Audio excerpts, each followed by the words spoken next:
My name is Ruffin Rhodes. My name is Naniela Ogbodo. My name is Stanley Evans II. My name is Kelly Addison. I am Black. I am a professional. And I'm an architect. And it all matters. Good evening, everyone, and thank you for joining us this evening on another episode of Inside Voices Black Thoughts, a virtual forum where we are safe in our sharing and discussion of matters affecting our profession from a perspective not often heard from, the Black perspective. On this forum, we discuss from thoughts about how to improve ourselves in the profession. Due to our small numbers, Black voices are often underrepresented or sometimes not at all represented around tables addressing issues in a wide range of topics that affect the society we all design for and live in. IVBT hopes to give a voice expressing thoughts from a Black professional's perspective. Having said that, we are not the voice of all Black people. The views expressed and the experiences shared here are done so freely and unrestricted, and they're our own views. We need to understand that our views are not always uniform, and our conversation must be respectful even when they differ. And to progress this conversation, we ask that we show each other latitude for mistakes, as we all make them, with the understanding that we mean well. Before we start, I'd like to thank BAM Orlando for initiating and spearheading IVBT, South Florida NOMA, NOMA Orlando, AIA Orlando, Orlando Foundation for Architecture, and BAM Miami and AIA Miami for hosting season 2. These professional organizations have realized this issue of equity, diversity, and inclusion is an issue to be approached from all angles, and working together is one way of bringing attention to the fact that a more diverse and inclusive profession will result in a much better society that we live in. I would like to just take a couple minutes to mention our sponsors. Sorry, I'm having a little bit of technical difficulties here. Okay, sorry. Little Diversified Architectural Consulting and Interior Contract Services, our sponsors, are important to the mission in reaching a wider audience. I'll be your moderator this evening. My name is Naomi Harrison. I help launch BAM, and I co-chair BAM Miami. I also sit on South Florida NOMA and AIA Miami boards, and I'm a senior PM at MC Harry. This evening, our topic is 500 and beyond, and we have with us another great panel. Before we go into our introductions and discussions, let's look at some statistics. So this may look familiar from our episode last month if anybody was on there. This figure represents 1,000 registered architects. And to ease into an even more difficult conversation than our last episode, let's reset the stage with some other facts about the architecture profession. There are just over 116,000 registered architects in the United States. The population in the United States is just over 50% female. Schools of architecture have approximately 50% of their students being female, and just under 50% of NCARB record holders are female. And I'm sure the architecture industry is close to a 50-50 split of people who work in it. Yet only 22% of registered architects are female. And if you think that number is disproportionate and low, the 500th Black female architect who identified as Black was licensed in October 2020. And as of this month, we are at 502, a measly 0.4%. Let's put that in some other perspective. The number of licensed architects remain overwhelmingly white at 91%, while the population of the United States is only 76% white. And while the population of the US is approximately 6.5% Black female, we make up only 0.4% of the profession that shape our communities. That is some sobering statistics. Statistics that have been born on the backs of those that have shaped this profession and have created a path for us at the table. In 1968, in his address to the AIA, Whitney M. Young said, "Only when our profession reflects the demographic composition of the society that we serve will we be truly on the right track." 70 years later, and we have a long way to go to being on that right track. From 1987, the year licensure was adopted in the United States, to 2020, the number of registered Black female architects has not risen above 0.4%. Through those 120 years, as there have been trailblazing Black women and men upon whose shoulders we now stand, that were willing to go against convention and enter into a profession that they were barred from, entering into institutions and firms who blatantly and sometimes legally discriminated against them. They have paved the way through racial and gender discord to ensure we women of the 21st century have a seat at the table. How many of these women do you know? How many of these Black voices and faces have you learned in your schools of architecture? I for sure had not heard of any of them. So with that, I would like to present our panel tonight.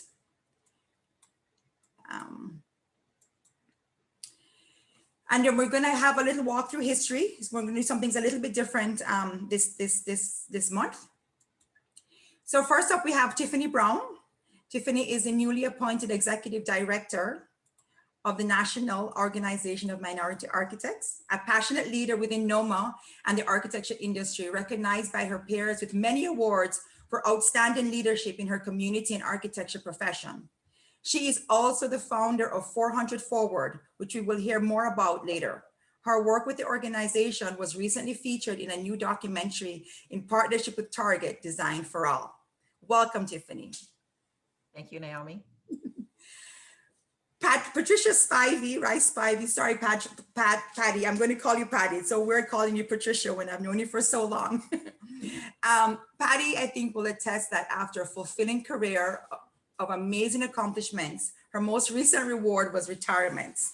It is great to have her take time to still be a positive and motivating voice in our industry. She's a former vice president and principal of Studio Plus Architects, and is one of the few experienced, independently certified healthcare architects specialists in the state of Florida. And she really, really wants to start traveling. I'm going to go along with you, okay?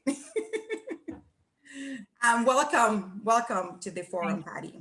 Nadine St. Louis is a licensed architect registered in the state of New York and will be receiving reciprocity for the state of Florida. Manhattan was where she found her inspiration for architecture. The city and the skyline captured her, and she says she never looked back. In her earlier years there, she enjoyed working as an architect in New York and has now embraced sunny South Florida, where she's tremendous in impact and change in her profession with her involvement with SoFlo NOMA as vice president and with AIA Miami as DNI chair. Welcome, Nadine. Good to have you. Next up, we have Natalie Casey, a talented interior designer and graduate from the University of Florida. She has built her career as a healthcare and corporate designer in Central Florida area. Her passion for the minority community spans from college to currently, with her involvement with Delta Sigma Theta sorority, NOMAS, and currently on the board of BAM Orlando. She's a full-time mother. She is a full-time interior designer, and she still has time to attend UFCD lab, pursuing her architecture degree and simultaneously studying for and taking the ARE. Welcome, Natalie. That was a whole lot. That made me tired. Pleasure to be here. Next up, we have Juliana Tuma. She is the founder and principal of Atelier Akari Architecture in Miami, Florida. For the past 14 years, she has facilitated the design and the construction of private residences, as well as commercial spaces in a successful practice spanning 2 continents and 1 island, having projects in Paris and in Jamaica. Woo. She prides herself on mentoring her interns, giving them life and design skills for the world ahead of them, stressing the importance of licensure and inspiring them to open their own practice. She serves on many boards, and she also is an active visiting crit and teacher at the University of Miami. Welcome, ladies. This is going to be a great forum. So as I said, I was going to do something a little bit different. And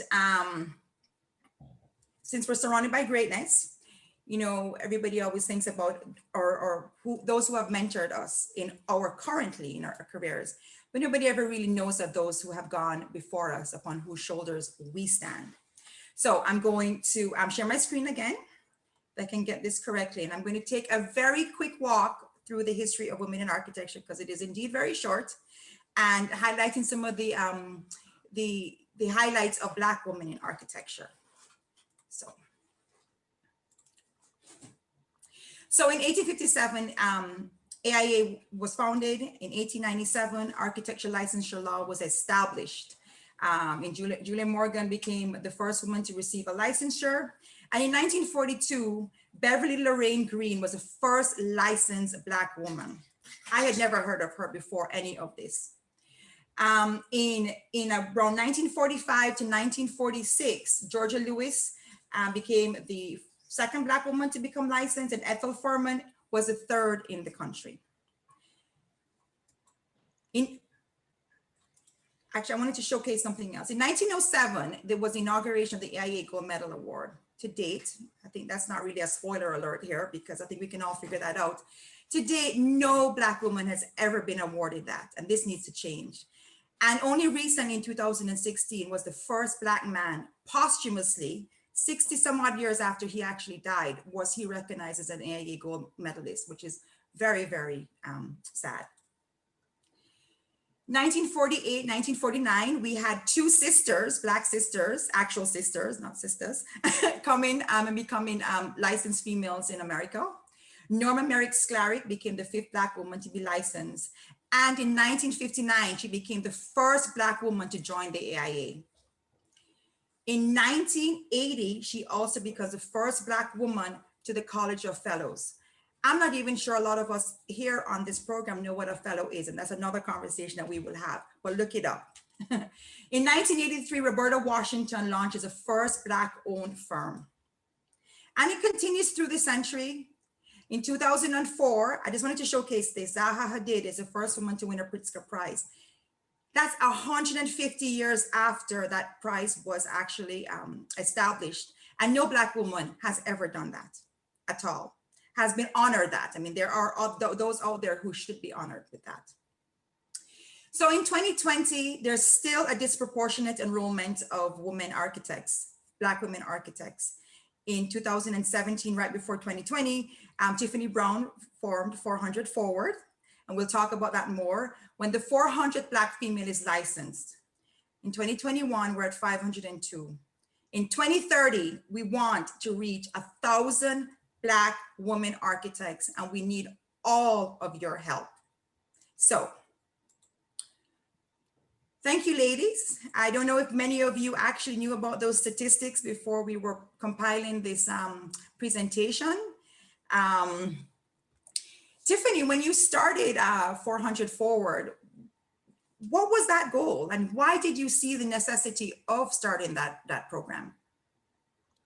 Well, during that time, I was realizing that I was on a lot of projects where there were no architects or even people on the construction end of things that looked like me. I was working on a lot of projects here in Detroit, which is a very Black city, and almost no representation anywhere. And I was working at a Black-owned firm.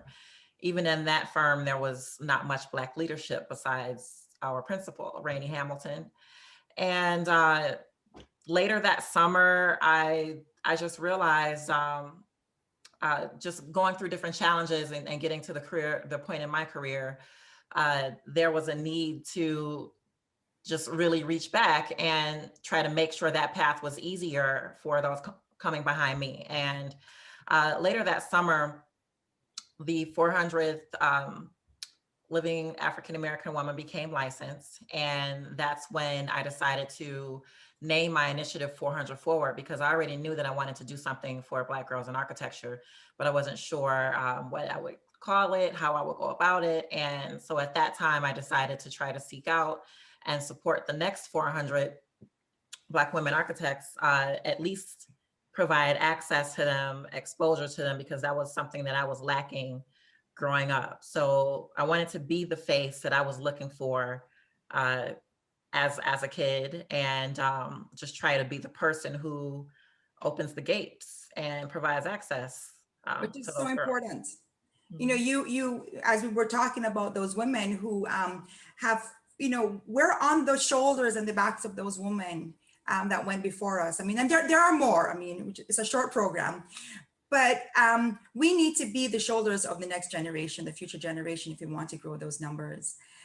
Patty, you are happily retired recently. And I know that, in the industry, you were the principal of a firm. You had some great accomplishments. Has much changed over the years with Black representation? Like, I remember when I first saw you in a room some years ago, I was like, oh, wow, they do exist. Because you were the only other one there in this sea of, white faces. So has much changed, and is there really hope for the future for us? You're muted. There we go. It's very slow, Naomi. The change is slow. I think there was it was really, really slow, as you can see from your charts, up until a certain point, and then women and then other people of color started to become a bigger percentage of the architectural students, and so that brought more people into our profession. Just to give you an example, I was licensed in 2002, and I was the 132nd Black female licensed in the country. And now this is 18 years later, and we're at 500. So to me, that's really heartwarming, but we have a long way to go. This is true, doubling or tripling a very small percentage does not make much difference at all, but there is hope. And it's very heartwarming to hear that, as you say. Nadine, you are, I think, the most recent licensed here in New York and getting your reciprocity in Florida. Welcome to sunny South Florida. What was it like being in New York and working and, going to school there also? I mean, is this something that you knew that you wanted to be an advocate of, progressing this profession to be more diverse as you are doing now? That is something that I've always wanted. I think the profession of architecture, what makes it so difficult is also what makes it so rewarding. I didn't have the person that looked like me in the classroom. I didn't have the professor that looked like me in the classroom. But I think that us having this platform and us being viewed and seen, we can become that for someone else. We can become that person that they look up to or they see, or they're, like you said to Patricia, that, wow, they do exist. We can become that for them. In New York, unlike Florida, it's a little more diverse. However, we still have a ways to go. We still have so much more work to do. And I'm just excited to be a part of this and to do it. Do you think, and I guess I'm going to ask this to Natalie as she comes up, do you think 1,000 in 2020, that's 9 years from now, is achievable? It is achievable. I think right now, according to the stats, we are underrepresented because there's a lot of females who are practicing but not licensed. And, we start to kind of get comfortable in our positions at our jobs because we have families to take on, other part of our lives that we need to live. And we're just not making the initiative or the effort to really just say, hey, this year, this time period, it's time to get licensed. And I think once we start to get an accurate count of the women who are practicing, I mean, you are right, we don't see each other often. I get excited when I see another Black face. I'm like, oh, ooh, what's your number? Give me your card. I don't, whether you're a GC, whether you're an architect, whether you're an interior designer or engineer, I just, let me get your contact information because, I want to see your face more often. So I think we have the opportunity to really reach 1,000 by 2030, but I think it's going to take a push, some motivation to just get people out there to get back into their, study mode, stop being comfortable and be represented. That's true. Stop being comfortable because, and again, there are many barriers to entry for, Blacks, for women, for Black women, because, we have that double bind kind of a situation. But, if we get our voices out there, which is what IBBT is, and we know, I don't know if anybody else out there knows, but this was the genesis and the heartbeat of Natalie. She was the one who came up with the forum and the wording. And why did you want to do that? So I am a board member for BAM Orlando, and during the like right after George Floyd and Breonna Taylor passed away or were murdered, let's be honest, they were murdered. Um, we were just, our team members were out at the protest. We were, doing what we can, giving action items to AIA, trying to, figure out what ways we could help our community. And one of the board members, and not in a negative way, but she was just like, well, when are we going to stop this and get back to our workshops? And it made me realize that people don't understand that we never stop being Black. We never stop being who we are when we walk into a store or into an office or into a forum.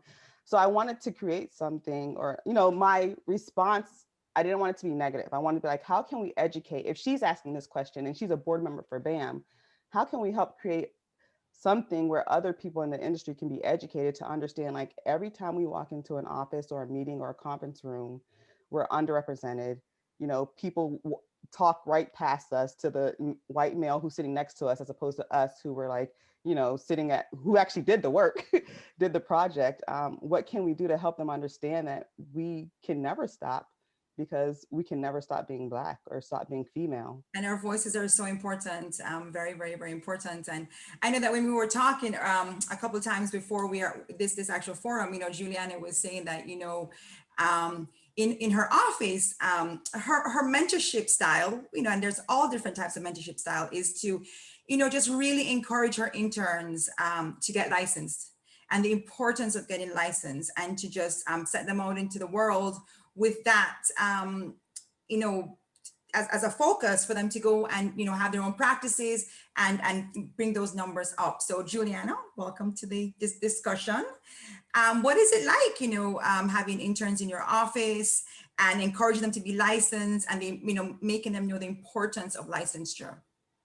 Well, one of the reasons why is like the day that I graduated, when I graduated from University of Miami, at that time, the dean was Elizabeth Platter-Zyberg. And I think she was going to all of the females that graduated, but she came to me and she said, I need you to go get your license. She done that to me. Just like the dean coming to you, and it's like, okay, I'll go get it. And not really knowing much, not having that much of work experience, but just the fact that she specifically called us out, and she really cared for us, and you could tell when she was talking to us that she cared. That kind of set it into my mind, and I said, okay, I'd already been interning. I have the hours. Let me start on the path.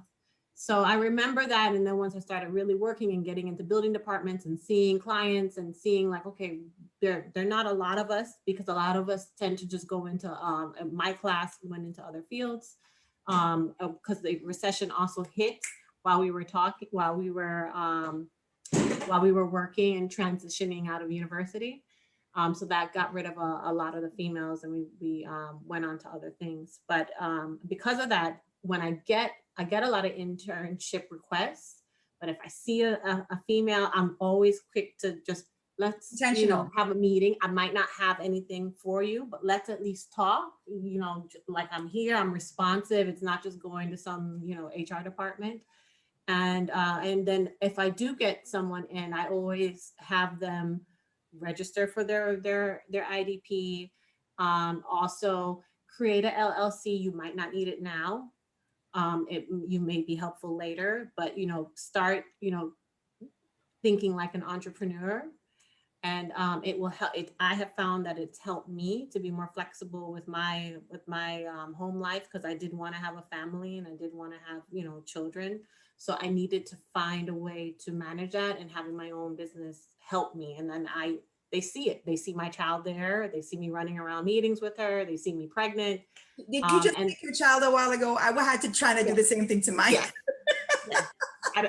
Like, important Zoom call. I get it. yes. Well, you had to start your own firm because you probably didn't think that you were going to get that flexibility in the work world. And this is, until COVID came along, nobody ever really looked at how flexible the workforce could really be, especially, for women. It's we were used to happen, but it is a wake up call in lots of different ways. Yeah. So there was a big discussion, in the committee planning, because, we do these committee planning meetings. And, one of the things was, hey, can you shine without being an architect, a licensed architect? And I'm going to ask Tiffany to take this one because I know that she had some things to say when we were having our discussions there. I have some very prestigious mentors. I have some folks who really care about me and my professional development, who, just like all of us, they harp on me about my licensure path. And I guess I want to be sure not to give off the idea that you don't need to be licensed. You know, we talked about this in our prep call, that I was kind of told that because you're out here being awesome, you're making folks behind you think that you don't need to get licensed, and that's not what you should be doing. That's not what you should be portraying, and obviously that's not what my intent is. But there are things that I'm just very passionate about, and one of them is helping Black women. And it just so happens that I might have won this grant, and then it comes with these interviews, and it comes with these other things. And so I did get an MBA to supplement my Master of Architecture because I was most interested in business development and management. Pretty much most of the things we didn't learn about in the College of Architecture. So yeah, a lot of things we don't learn about in the College of Architecture. Naomi, I wanna all those things. And so it was the MBA really helped me be more versatile because our degrees are very specific to architecture. And I wanted to just make sure that I share that. And along my path to licensure, I will grab my fellow Black women by the arms and support them because I'm getting the support that I need. And the grants that I've won and the positions that I've been able to be in allow me to financially support Black women during their path to licensure. And it just brings me joy to do that. I feel like that is what my purpose is, and that I'm not supposed to dim my light and wait until I'm licensed to do things. You know, I have every intent on becoming licensed, but in the meantime, if I am in a position to help Black women, that's what I am going to do, because just like Alfred Woodard said, Black women, when we stick together, we are the most powerful force in the universe. And when we keep that in mind, we will surpass this staggering statistic that does not reflect what our communities look like. Yeah, I mean, 6.5% in the demographics of the United States, and we're at 0.4%. I mean, that is just, just unacceptable. Natalie, you were going to say something in response to? Yeah, to touch base on that, what I want a lot of females and a lot of Black females and a lot of architects in general to understand is that when you take these licensing exams, they are the capstone of your educational career. These licensing exams are the absolute bare minimum of what you need to know to be an architect. So when you say I got I passed my licensing exams from architecture, you're basically telling everybody I passed the bare minimum of what I need to know. So although it's important, and I stress the importance of it, getting your license is absolutely paramount. However, when you say I got my license or I have my license, understand that you have the base knowledge of what you need to excel. Now, to be a full architect, or to say that I know architecture, means you need to have your license and you need to have experience. Now, Naomi, absolutely, like Naomi, you don't have your license yet. You're on your way to licensure, and I know you're going to get it this year. But you can walk circles around people who just got their license. So, like I say to a lot of people, just because you got your driver's license doesn't mean you're a great driver or you know how to operate a vehicle properly. So, instead of just saying I have my license, yes, that's great, that's paramount, that's absolutely important. But what you need to understand is you need to get that license and then get that experience. Because when you walk into a room, yes, having your license says something, but having your license experience makes you walk into that room and command your respect. You know your worth, you know your value, and you know what you stand for. So your license is important, experience is also important. So don't let anybody tell you, oh, you don't have your license, you're not there yet. No, you may have the knowledge, I'm gonna get there. Everybody has a different journey getting to it. And absolutely. Being in BAM, it has made it so important to me to understand the importance of being licensed, because I'm teaching these young kids, right? And I want to make sure that they realize the ultimate level that they can get to with that licensure. And that is a driving force for me. And everybody comes to it differently. So like Natalie, you know, you went to school for interior design, you're an interior designer. I know you're going back to be an architect. I mean, what catalyzed that, you know, level there? I mean, it was definitely something I always wanted to do, but my kids are getting older. They're hitting that tween stage. And there's so much that I preach to them about, you know, never quitting on their goals, always pushing their, you know, to the fullest, you know, just becoming powerful women. You know, I come from my family's like full of females. You'd almost think we're a curse or so many females. And we're, you know, we just really want our kids to shine. And if there's something, a goal that I set up almost, you know, even before they were born, and I haven't even taken the initiative to fix it, how can I preach a message to them about living to your fullest and always chasing, you know, going after your goals and putting in the effort? And then I'm sitting here, you know, with the dream deferred, you know, just waiting. Oh, maybe it'll happen one day, you know, like, no, like, let me be the living example to my kids, to the kids around me and my family and those who I come in encounter with. Like, I can't sit in these BAM organizations and say, oh, be an architect, be this. And I know that in the back of my head, you know, it just made me feel a little bit guilty that I'm not doing what I'm preaching. So it's about practicing what you preach. Naomi, so, go on, Tiffany. I just wanted to add, to become a licensed architect is a very difficult thing to do. Right? It is made to be difficult, and it was made to filter out certain people, you know, and whether you're going through universities or you're trying to get your experience in the field. I'm a first generation college graduate, and these rigorous exams and expensive study materials and all of these barriers that are put there, and we're not provided the tools that we need or the resources that we need or the help that we need or the guidance or mentorship. I didn't know about these exams until I was in my third year. I had never seen a Black architect until I was about my third year. And was never taught by a Black architect, was never taught about one. And so before I even got to the place where I could take these exams, I got there unprepared, just like I got to college unprepared. I'm a product of the trade. Nobody told you what to do. Yeah, I had to figure it out on my own, and I'm still doing that. And I'm supporting those and seeking support for myself because it is rigorous. Even though you need to know the bare minimum, you are awesome for accomplishing that task and deserve. And I think that's a common thing that a lot of women don't realize, that they are awesome. Whether it's white women or Black women, we tend to accept or feel like we're being given a favor once we get the job or get the position that we're going after. Some of the stats that we didn't read mentions, you know, where women will, you know, they'll count themselves under where they're really valued at when they go into these interviews and when they go take these tests or whatnot. And that mindset. They only go after something that they actually 100% know that they're going to get, where a male counterpart will probably go into an interview or a job or for a project where they're 50% confident. You know, women only really go after something that they're 100% confident that they will actually And we just have to start taking that initiative and like understanding our value.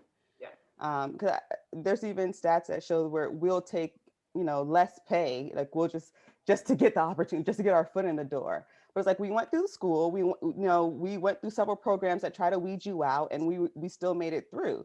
So you're going through those programs, and when you find a group that can support you, when you find a firm that values you, you know, start to make the most of it, so that you have that support that says, hey, like Nadine has always said, go ahead and take the time off to study for your exam because this is important for you. If you don't work for a firm that's not supporting you, you know, do like Juliana did it and find your own path and make it your own. Natalie, make it your journey. Natalie, to add to that, I was incredibly fortunate. The firm that I worked for in New York, Paul Rousseau Architect, I can tell you that if it had not been for that man and the leadership and guidance of that man, I wouldn't be half the architect I am today. He allowed me to take my exams. He gave me time off. He would push me. Did you study for this? There was no question I couldn't ask him. There was no clarification. He would take time. He was in the middle of construction documents. Not a problem. What's the question? Let's go through it. Let's figure it out. Having that type of leadership and that type of mentorship and knowing that you are valued is incredibly important. As Black women, as women in general, we need to know that where we are working is important. And You they know value when you're you. valued. You know when they have your best interests at heart. Right. You know when they want to see you go further. Okay, I thank Paul Russo every day of my life, because that man pushed me to go further. He challenged me to do more, and every time was a different challenge. It was, did you get your license? Did you pass this part? You need that type of mentorship. And unfortunately, right now, the way architecture is, you're not going to likely find it from a female architect, because it's so few and far between. But that's why we're here, because we can be that for someone else. We can be the shoulder that someone else looks up to. We can say, let me help you. We can say, let me take you to this next exam. Let me show you how to do this next exam. I know for myself, I want to do great so that the people behind me do even greater. I want to achieve as much as I can, so that I can look at the next architect and say, that is what you did. You went further, you went beyond. And I want to look at your work and say, wow, because you did it and you saw me, I was your example, and I pushed you even further. I want you to go, every female, every architect I meet, I want to say, yes, you got this. Don't worry. It's hard, it's difficult, but you can do it. I can help you. Everybody has to do their part. Everybody has to do their part in this industry, you know, and we all are, whether it be, you know, 1 year in, 5 years in, 20 years in, you know, so one of the things that really, you know, again, there's things that bar entry to different things, right? And then when we're actually in the profession, you know, sometimes, you know, women leave and then they come back. Now, I know, Patty, you did not have this specific experience, but this is your second turn at a career in your life. I'm not sure what you were before that, but what advice do you have for anybody coming into the industry or re-entering the industry after being gone for a long time? Because that is something else too that women encounter a lot when they leave and come back, or when they come in at a later stage in their life. They miss out on a lot of experience and monetary gain. What advice would you have? Well, you're right. It was a second career for me. I was a corporate marketer and decided to go back to school for architecture and got my degree at the age of 40. So I was at UM with kids, you know, in the back rows pinning up. And I think the key is to be able to see the role models. And I think what really helped me to see other people who were like me, because those first few years when I was out of school and I was, you know, interning and getting my IDP, obviously I was the only Black person in any firm that I went to, and I didn't see any other principals. But someone mentioned to me about this organization called NOMA, and suggested that I go to the convention. And that was a turning point for me in my career, because it was a convention of thousands of Black, female, and male architects and students. The students now are almost more than half of the attendees, which is very heartening and uplifting as well. But that gave me, you know, I wanted to be and strive to be like those amazing architects that I saw who were showing us their amazing work, who had award-winning firms that I'd never heard of before. That's what gave me that encouragement. And the people at NOMA are always very helpful. You make a lot of contacts. You keep up with people throughout the year till the next. It's like a reunion, I've been told. I have not gone, and we all should experience that. It's absolutely a family reunion, but I'll chime in after you, Patty.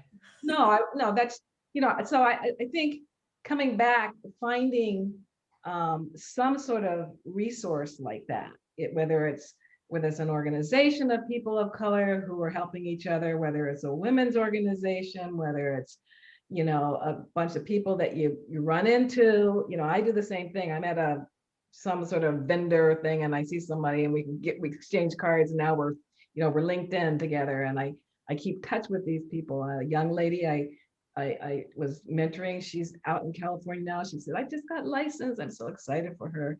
So I really think that's, we have to reach out to each other and keep that network and keep those connections together in order to support ourselves.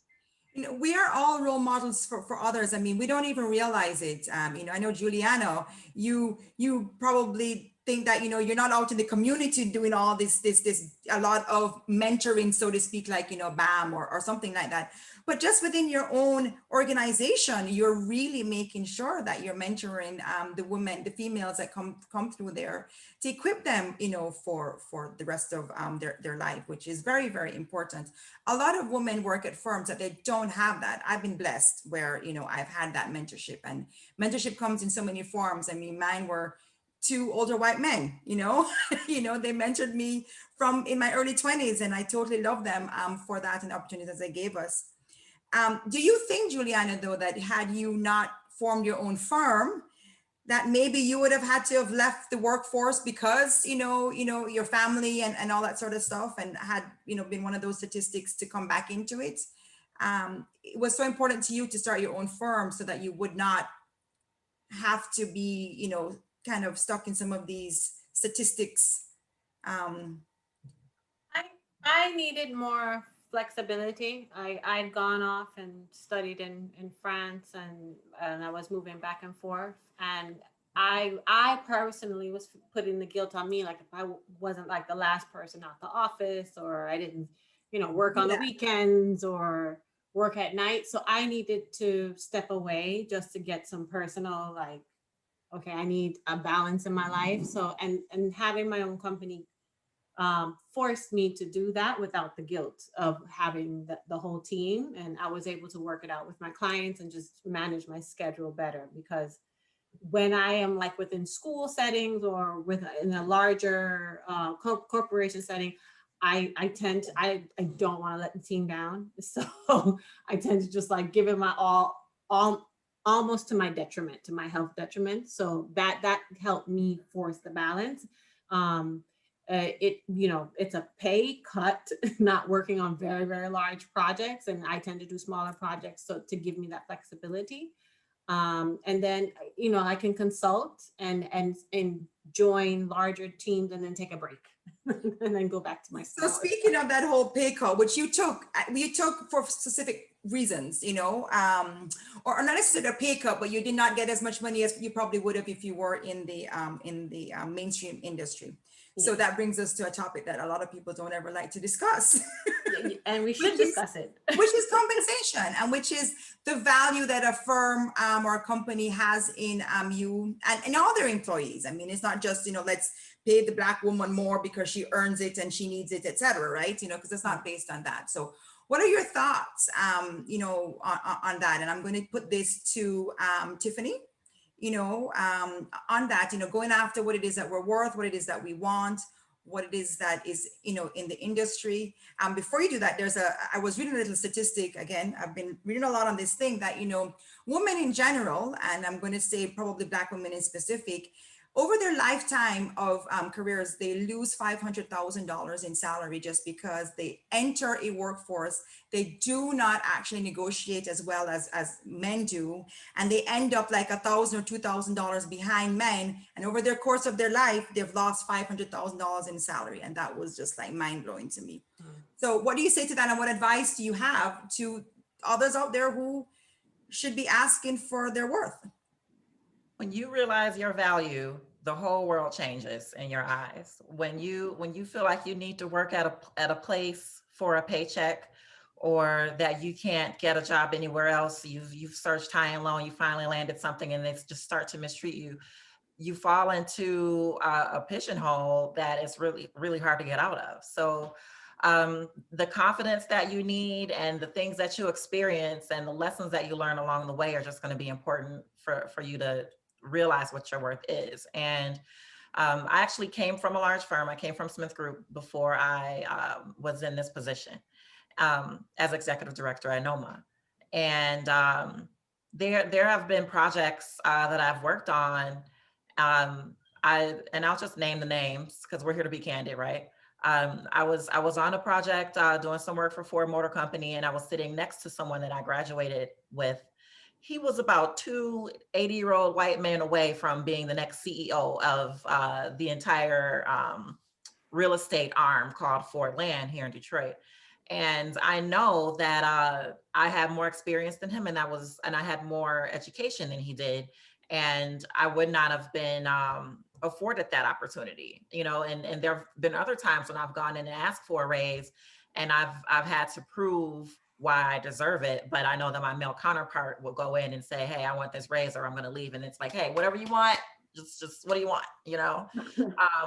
And it is the reality. And it's an unfortunate reality that we are going to have to work hard together to fix, but you can start making these demands and choosing what you want to do, like Juliana, like Patty, like Natalie, like Nadine. You can just form your own path, and it just makes you more confident. I've never been as confident as I am now. As a kid, I was very shy and very soft spoken. I could never imagine that. I know no one can, but it's the truth. And I think what made me really step into that was I started to just really see what reality was and know that it was not right, and I was determined to do something. It's being able to be executive director at NOMA and work alongside my peers, Pascal and Kim Dowdell, and just all of these board members that I've known for so long. It is my dream job to be able to change our profession and make an impact on Black firms and Black students. And I knew that my long-term goal was to be in executive leadership, which was another reason why I went to get an MBA. And working at some firms where the board of directors is not diverse, the diversity committee is not diverse, the leadership is not diverse. What are your odds of getting there? You know, and so I had to make a choice of leaving a place where I knew that they saw potential in me to lead, but I would have to sit at this boardroom table that didn't want me there next to them. Or do I go over here and work alongside my people and fight for my people and use my energy there? And so I'm more than happy to talk to anybody about, because that's just one thing that I love to do is mentor and just talk about my experiences, how I got to where I am. But you have to know your value, and that's not something that you just wake up and do. It's something that you have to learn. Oh, Tiffany, when it hit, it's like it hits you. Like when you know your value and you realize, like, no, I'm not dealing with that. It hits you like a truck. Like you walk differently, you talk differently. Oh, yeah. You know, there's no disrespect tolerated. When you know your value, there's no option. There's nobody telling you anything, and that's the important thing. Coming to that is everybody takes their own path. Everybody learns that differently.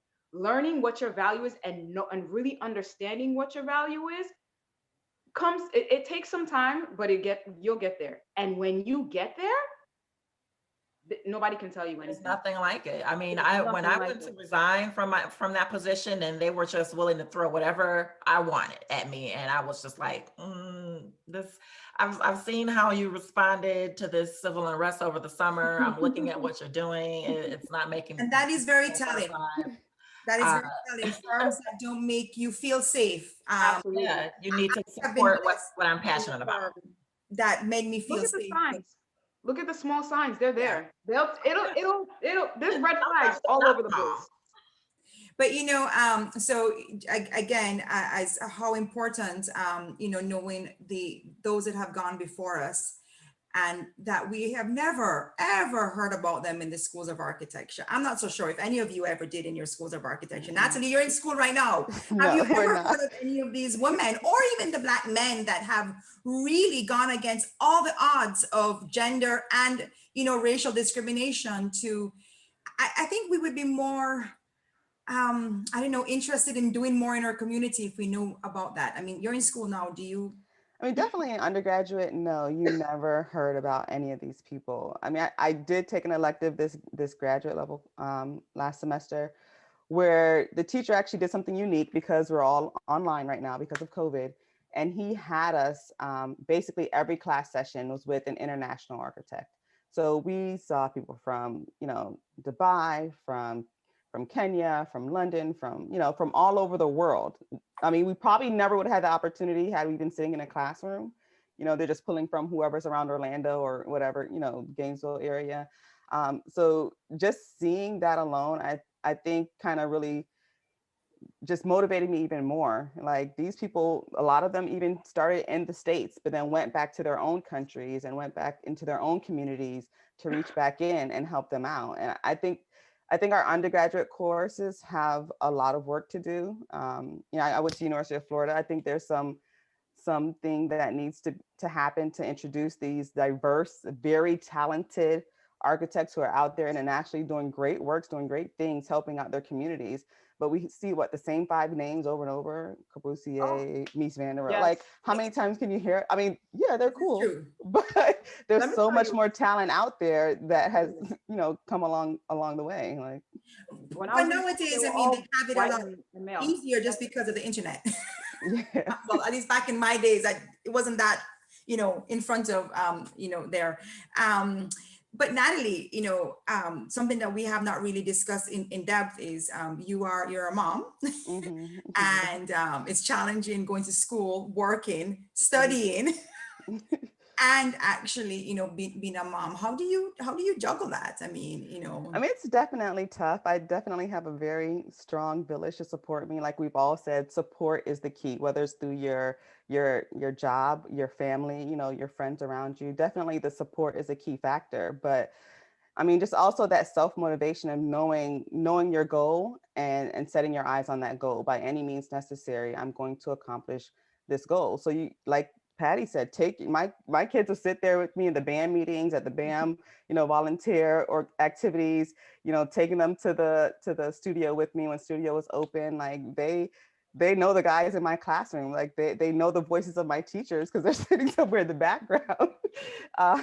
So I mean, My son knew that too, yes. they definitely are on this journey with me, and they motivate me along the way because I do feel like they're watching me. They're seeing whether or not I'm persevering or I'm failing. And so juggling it all, I don't know. There's some days where I'm just like, am I really doing this? But I Well, look we're at very them happy and that you are, yeah. because, you know, we need to have more of us in the field, and more faces so that we can encourage those that are in the field to stay, Mm-hmm. because that is a very big thing, you know, retention in the To field, stay. retention in college, in universities, in Yeah. programs, and of course, you know, those entering the field. And, you know, I think anyone listening can understand and know that women are valuable to our profession. Mm. Black women are valuable to a profession. Diversity is valuable to the profession in every way, you know. But how do you retain the value of the woman in the workplace, in offices, in projects? I mean, Juliana, do you want to speak to something to that? You know, how do you retain the value of these women, making sure that they don't want to leave and go somewhere else or another profession? You know, being supportive and flexible and understanding that right now we're the only ones that, you know, make children. Unless a man's going to start making children, you need to be understanding and flexible because, you know, that's one of the great things that we do, but it can't, you can't compare us like apples to apples with men. Yes, there are certain things that we can do on the same level, but we are a little bit more complex, and they need to understand that, you know, we need to take time off to eat properly because we're making a baby. We can't work all night. Like, we need to rest. Our feet are swollen. Like, you know, there just needs to be understanding that there's flexibility in that. And you know, I find a lot of women keep the households together. We prioritize that. And I think that's important in society, and allowing time for that balance. I also, based on my experience, find that in our culture, in an North American culture, we work until like God knows what time, versus like when I was working in France, there was more balance. Men were helping out more. They started late, they start at 10, but you stop at 6 or 5, you take a lunch break, and there was a more home life work balance, and in their society and culture, it was just more acceptable. And I think we need to kind of get there in America. It's a long road for that, but we need to start pushing that as women, that this is a priority and we need that in our society, or what's going to be left of our society if we're just workaholics. And we can still produce great work and have a balanced life. Juliana. But I think we need to ask that of our profession as well and Yeah. make that a priority. Yeah, I was gonna And say not that be afraid to we ask need to it. demand it.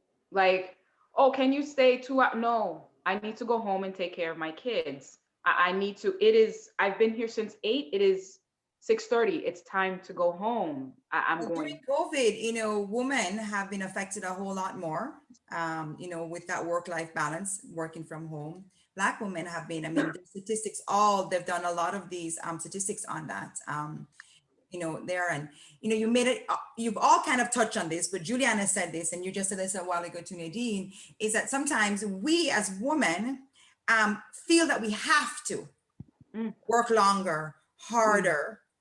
And as a Black woman, we kind of think we have to work even longer and harder. Kind of like that double bind, that double standard, that double of everything that we have.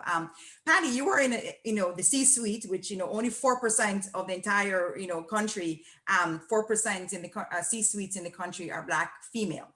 Mhm. So you were a president of the company that you work for. How was that work-life balance for you? And then also making sure that the people around you had that work-life balance.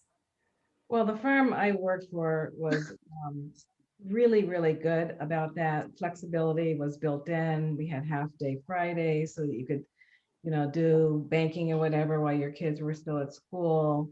I was fortunate to work for that firm because, I've worked for other firms that don't have that necessarily that strong of a sense of understanding the role that we have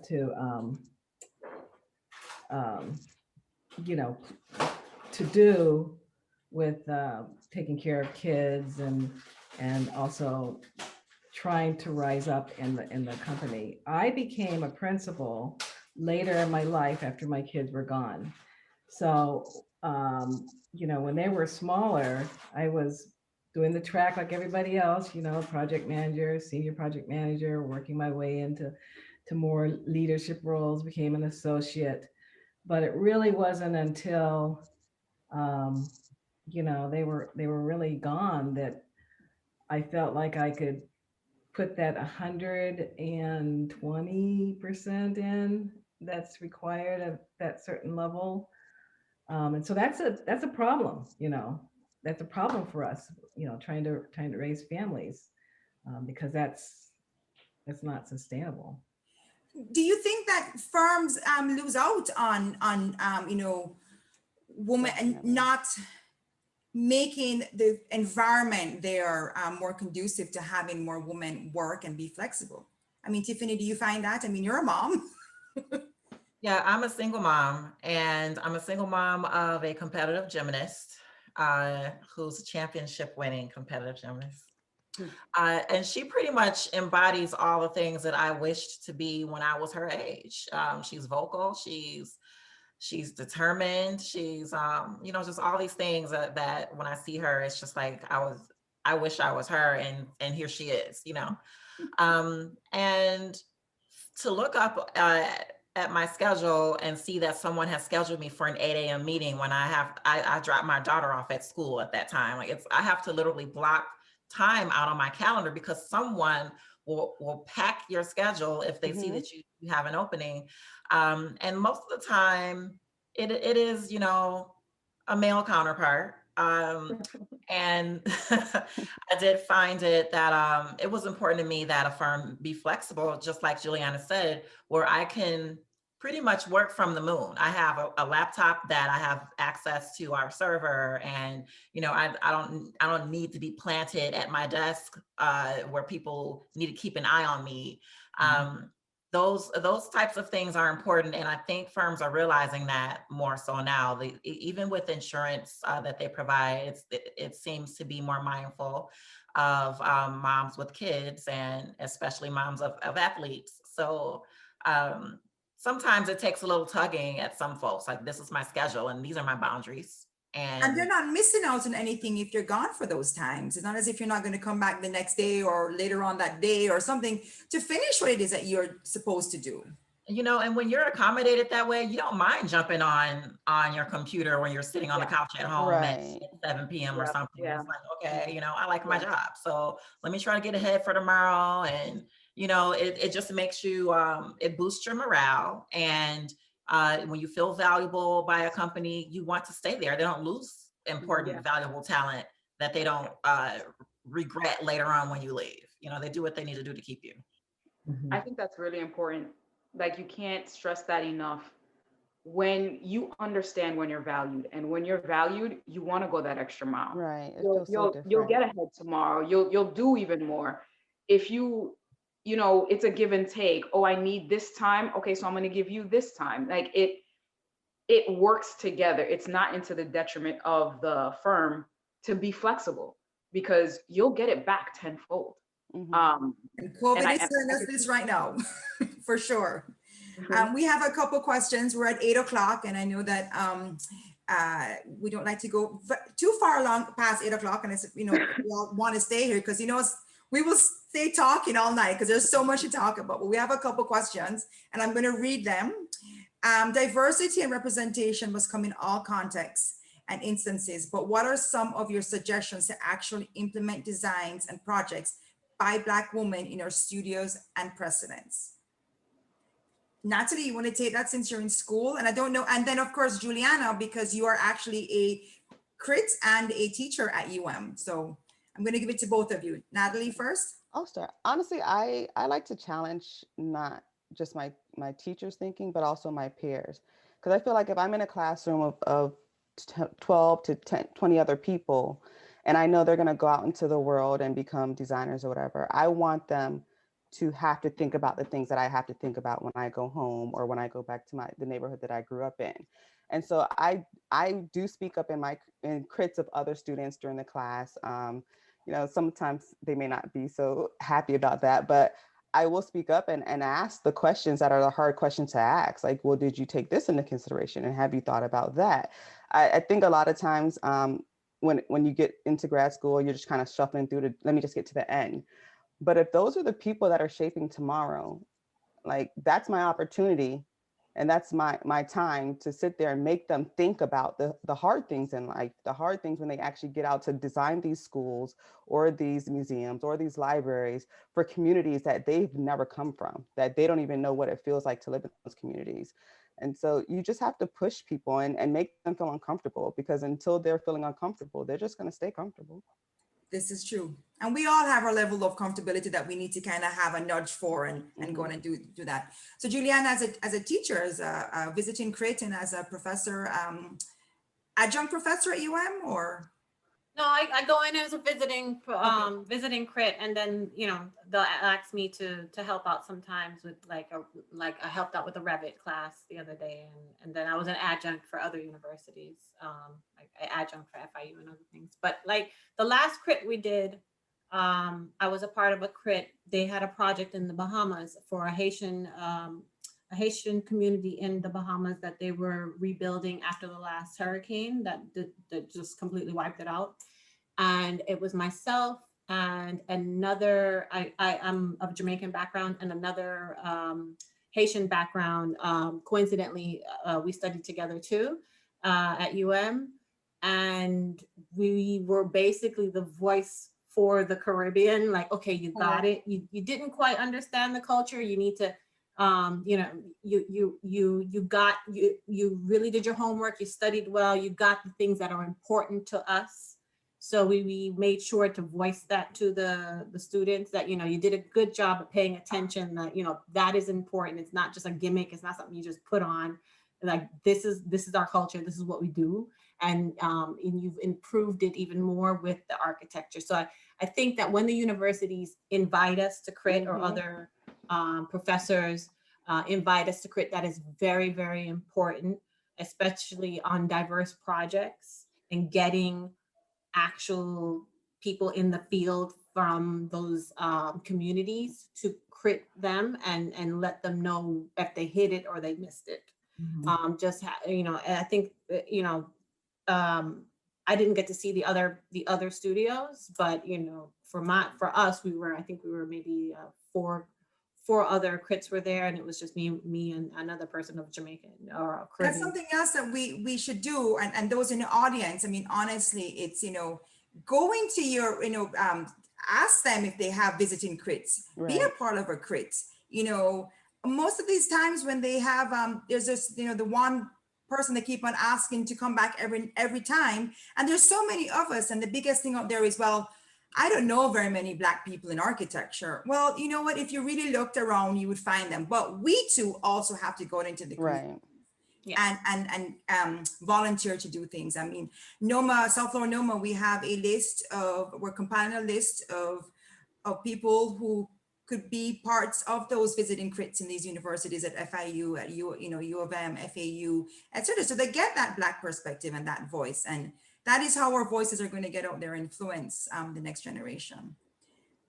So this is a question that we've kind of touched on it, and Tiffany had, she made a comment about, she would be at a table and she knows that, certain individuals wouldn't really want her there. And it could be because she's Black, and it could be because she's white. I mean, she's a woman, and it could be because she's both. So, racial bias is kind of easy to spot, right? Well, for the most part, a lot of times people though brush off sexism in workplaces because, no, that's not really what they meant. So in that vein, one of the questions is, what are your experiences with dealing with other Black male developers and architects? I'm curious to know, does gender hinder the advancement of women in color in architecture, regardless of race? I don't know who wants to take that one. I think we all agree that yes, gender Yes, does.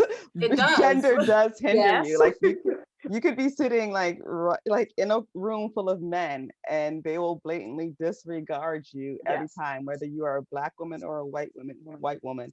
They have a tendency to talk to each other, Yeah. and unfortunately, we've experienced way too much. If you do though work at a firm that values you, like a perfect example, a couple of days ago, I had a client kept emailing my boss, right? But I have the type of boss that says, hey, I'm just playing air support. Natalie has been with this project from the beginning. She's the person, make sure you CC her on every email that's coming through. I'm just here in the background, like he's in the tower, but all these planes are flying and he's just helping them out.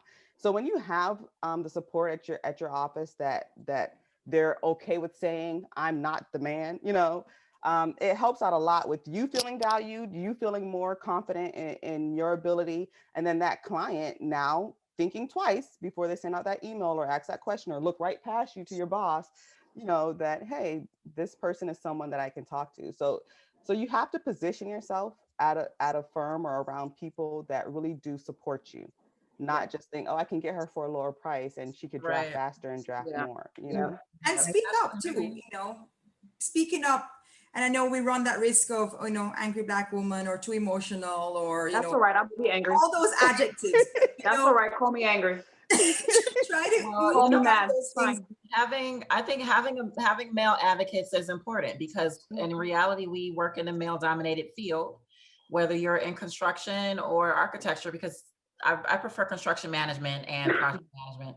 But it just so happens that I do have a lot of male mentors, and I have some white male mentors, and they know that they are the ones in the leadership positions across our industry, and they have a job to do, which is also uplift us. So that's going to be important too.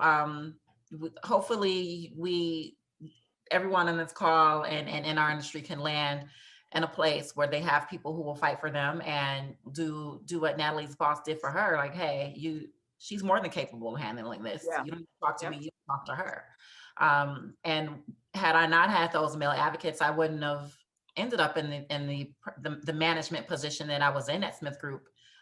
Because there were people who are, she's not licensed, she shouldn't be doing X, Y, and Z. But I have 2 master's degrees, and these other folks don't have 1 master's degree. So I'm more than capable, and the males in those positions made that happen, and they trained and supported me. Now, along the way, And this is something else that's going to make you strong, is the challenges that you're going to experience in this field. But when I happened to be, it's crazy, at a diversity training session with one of my coworkers who was asking me what I was up to. He's a project architect that I actually respected. I told him the project that I was on, there was a Black woman who was in a leadership position on the client end that said, this is a project for the city of Detroit. You need to have some Black people on this team, and you need to have some Black leadership on this team.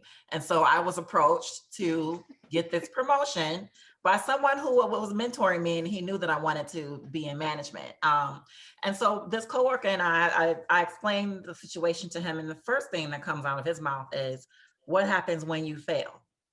What? Not what happens. What? Like, it came out of his mouth, and he was shocked, and I was shocked, and he tried to explain in a way, because you actually said what you were thinking, you know. Yes. So that gives me the determination I need. So you're obviously doubting me, and that answers the question that someone asked, what's your biggest challenge? People are going to doubt us, no matter what we do, no matter where we are. I still have to deal with that, regardless of awards and credentials and things I've done. That's just something that's going to come. So there's, I know that these all go hand in hand, and lots of questions. And again, know your voice and speak your voice. It is very, very, very important. So what do you do when you don't have the support, and what can firms do to support? Like, from what I gather on this call, and myself included, we come from or are in firms that are supportive of us, right? Yeah. Especially you, Juliana, I hope you're supportive of yourself. But what do you do when you don't have the support, and what can firms do to support? Patty, you want to take that, because you did mention about how accommodating your firm was, and what do you have, as advice for other firms or people in firms that want that?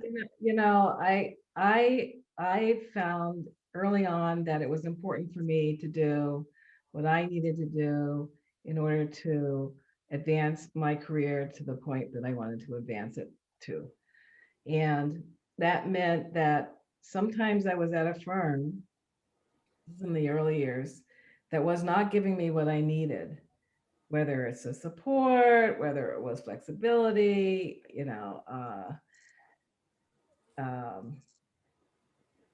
and in order to get what I needed, sometimes you just have to go to a different firm. So sometimes you do. I crafted, my career by going to firms that were going to give me what I needed. And I think we have to take our careers very seriously and take control of our careers, and not be afraid to do that. And typically, when you move from one firm to another, you're going to make more money. You're going to, because of those sort of changes, you'll have a different perspective from the leadership that's going to see you potentially in a new light, as a person who can do things that maybe another firm didn't see or was used to you doing, being in one pigeonholed role. So that my advice is, take your career in your own hands and make the firms do what you need to do to advance your career. Patty, can I add to that? I think that you have to give yourself the okay.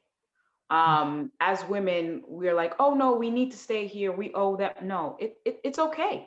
It's okay that they're not giving you what you need, but it's okay for you to want to go somewhere else, or to desire, like, to go seek what's best for you. It's okay for you to feel like that. You shouldn't feel guilty. You should always want to do what's best for you and what's best for your career. And it's okay for that. Don't do that though, because again, moving around is not stable, and women tend to want to always be stable. Yeah, absolutely. Women tend to want to, I can fix this. I can make it better. I can just stick around. No, it is okay to want more for yourself. It is okay to strive for better for yourself. And you have to allow yourself to do that. There's nothing wrong with that. There's nothing wrong with growth. There's nothing wrong to aspiring. There's nothing wrong to being better. That happened to me, Nadine. When I was applying and just trying to see if I wanted to go and work at this firm, and I saw that there was no one on their board that looked like me. It was either maybe I can come and change this, and so you look at it like, can you come and change it, or is this how far I can go? I won't get to a leadership position there because they're obviously not elevating folks that look like me. I did end up there, and I hung out there and did my best, and I was a sponge, learning everything I could, and then I left. I am a person who likes stability and structure, so it wasn't easy to do. But I think to answer the question of the attendee, what can firms do? Firms can offer leadership roles. Just offer us the opportunity to lead, and also offer us the opportunity to fail, and also be transparent about what the path is for give us the tools though to succeed. Yes, the support we need. The opportunity and train us to do better. Don't just, it's very maddening when you see some firms like, they're not even going to give you the chance, but also train you to get better. There's a reason you're there. Help this person grow. If the firm is not willing to help you grow, that may not be the firm for you. So then and that's just being very frank. The last question from the panel, I have a closing question for all of you, but from the group, from the attendees, it says, I think we just named all of them, but let's try. What is your biggest challenge as a Black designer, Black architect, female Black architect? I answered that one a while ago. There's not enough time for all of that one. I think, and I speak for myself, the biggest challenge I had was one, finding my voice, and two, being confident enough to speak my voice and to not take no for an answer. This is what I feel. This is what I think. This is how I think the design should go. And understanding it's okay. We have differences of opinion. We have differences of views. That's fine. But I'm still allowed to say what I came to say. I'm a licensed architect. You owe me that respect. I will demand it. Anyone else before we close out? I'll go next. I think in the beginning of my career, because I was surrounded by people who didn't look like me, talk like me, didn't grow up where I grew up, I drew back to the shadow. And I think that it did take a while for me to understand, like, I don't have to stand in their shadow because I don't look like them, because I don't act like them, because we don't even eat the same food, like that. But there's just differences, but that difference doesn't make me less than. It gives me an opportunity to, like, now bring something new to the table, and bring a different perspective to the table that they never would have saw, because they did all come from the same type of general area, a little bit of differences. But I think once you accept and embrace your difference and your diversity, that's when you really start to become a better designer. That's when you really start to say that it's okay that I don't see this way that you did, but I'm going to bring something to this design or to this building or to this client that you weren't even able to have a perspective on because we came from different backgrounds. So I think that's it. Like, we just have to stop when we get into our career, like, let me just hurry up and get home. When I see a lot of young Black architects, when they come into the office, like, they just want to hurry up and get home because they don't feel comfortable in the office. And once you start to, it's not about being comfortable, it's just about being confident. And once you start to feel confident in the office about you went through 4 years of the same architecture that we went through. So sat for those exams, did everything. Right, you're capable. Yeah, so you just, just once you get past that, I think it just opens up a lot more opportunity and doors for you. So the biggest challenge, I guess, is just to a lot of people, in any profession, I think, but it's just to see where your voice is and to exercise that voice. I think there are other challenges along the way, but I think we would need another hour or 2 hours to do all of them. Join Noma. Join Noma. Yes. It was like finding Wakanda. That's exactly how I always describe it. It is an amazing feeling being surrounded by so many Black architects all the diversity that's there now.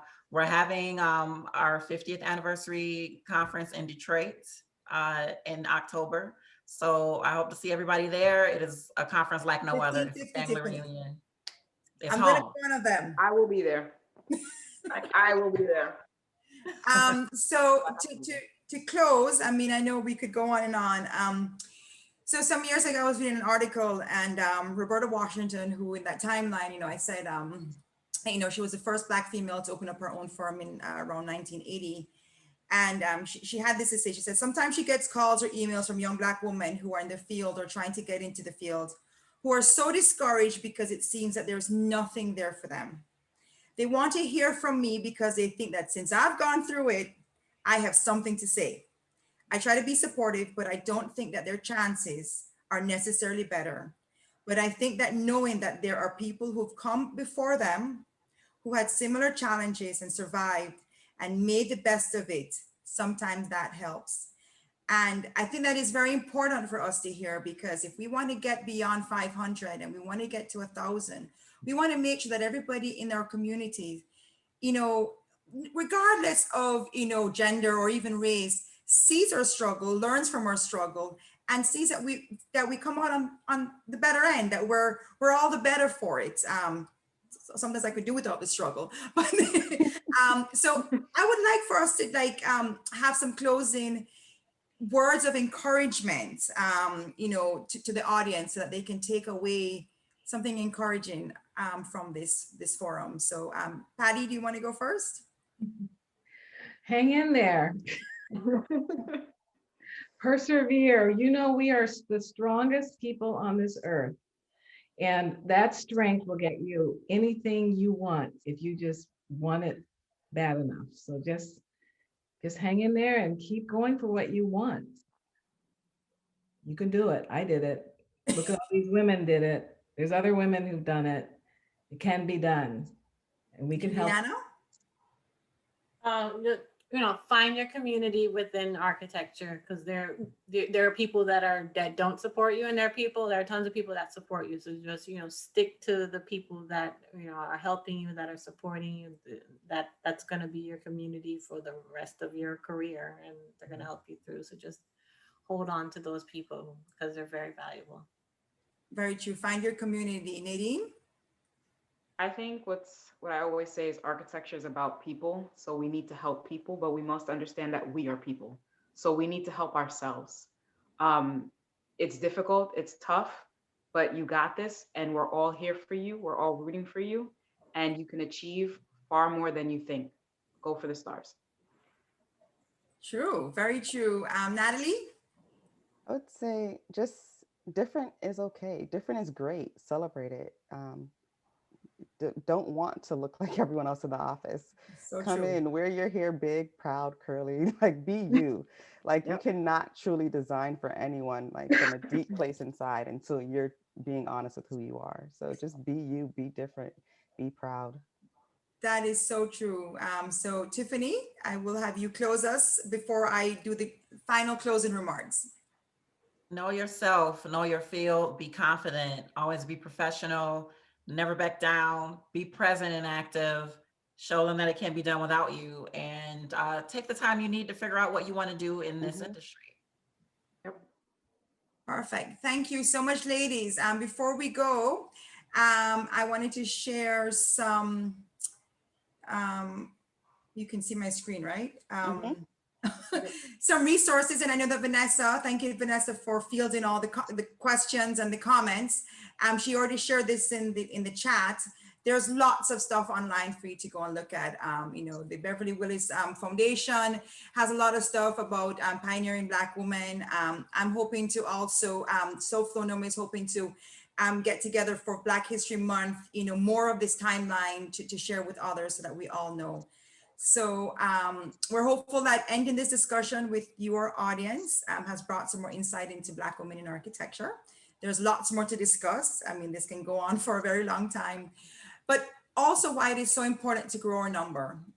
There's strength in numbers, and to be the shoulder upon which the current and the next generation stands upon. We'd like to close this episode with the slides in with these resources. Our next episode will be in February, I believe the 26th, the last Friday in February. And it is Black-owned firms. So hey, if that's where you want to go, come and listen to that forum. It's going to be another great panelist. And if you'd like to reach out to myself or any of the individual panelists, you can go through Malcolm's email. I guess, Vanessa, you can put that in the chat too, or reaching out to any of us. Thank you, Natalie, Tiffany, Patty, Juliana, and Natalie for your openness tonight. I think that is, somebody said, thanks for your candidness. And it's very important for us to be real with each other and to develop these safe spaces where we can be real with each other and sharing your experience and thoughts with us. So let us all do our part in this mission to achieve, listen, I put 3,000, all right, but we're gonna keep it at 1,000, right? Keep it, you know, simple. Black female architects, and even far beyond that number. And thank you all for being part of our Friday and sharing it with us all the way to 8:30. Good night, ladies. Pleasure. Good night, guys. Good night. Bye.